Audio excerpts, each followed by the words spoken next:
All right, let's talk about something that hits close to home for a lot of guys, especially younger guys, hair loss. If you're anywhere from, say, 18 to 29 and you're starting to wonder what's happening up there, well, you're in the right place.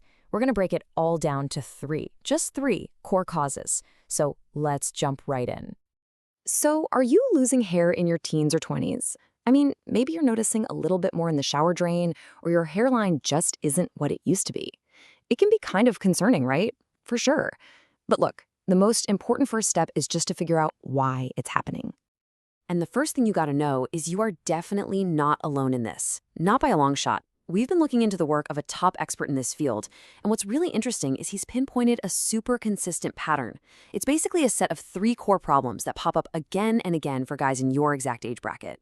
That's it. Just three. It sounds simple, I know, but it's actually a super powerful way to understand what can feel like a really, really complicated issue. Okay, so the expert we're talking about is a guy named William Gaunitz. He's a trichologist, which is basically a specialist who studies hair and scalp health. And according to him, for most guys in this 18 to 29 age range, the whole problem almost always boils down to a mix of these three specific things.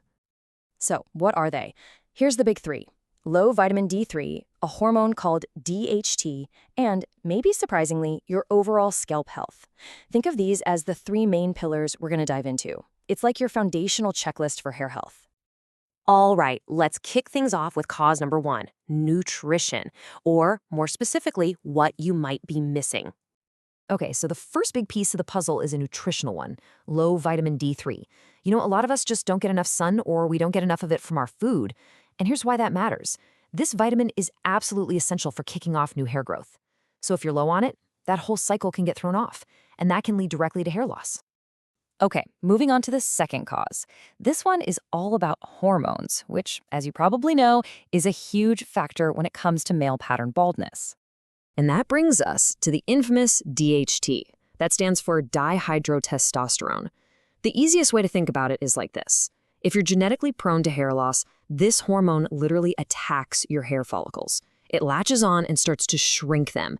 And over time, they get smaller and smaller until eventually they just stop making hair. So for a ton of guys, getting a handle on DHT is a massive piece of this puzzle. And for our third and final core cause, we're shifting gears a bit. We've talked about what's inside, nutrition and hormones. Now let's talk about the external environment. And by that, I mean your scalp. It makes sense, right? You can't just ignore the soil that the hair is actually growing from. Things like inflammation, maybe some poor blood flow, or even just gunk from product buildup, all of that can create a really hostile environment for your hair follicles. It just makes it that much harder for them to do their job and thrive.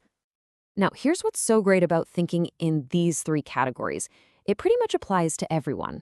It doesn't matter if your hair loss feels like it's happening super fast, like all at once, or if it's been a really slow and gradual thing over years. According to Gaunitz, these three factors are almost always part of the equation. And in his own words, dealing with these three things is, and I quote, the best thing that you can start with as a general foundation. See, the whole point here isn't to look for some single magic bullet. It's about building a really solid, healthy foundation to work from. So let's flip this around a little. Instead of thinking of them as three problems, let's think of it as a three-part strategy. Number one, maximize your nutrition, especially that vitamin D3. Number two, minimize the negative effects of DHT. And number three, maximize your scalp health. And here's the crucial takeaway, the thing to really remember. None of these things exist in a vacuum. They all work together. So the best approach, the one that's going to give you the best shot, is a holistic one, tackling all three of these areas at the same time. That's how you build the strongest possible foundation to keep the hair you've got. So that really just leaves one final question for you to think about. When you really look at your own situation, your diet, the hormonal side of things, and what's going on with your scalp, is your foundation really as strong as it could be?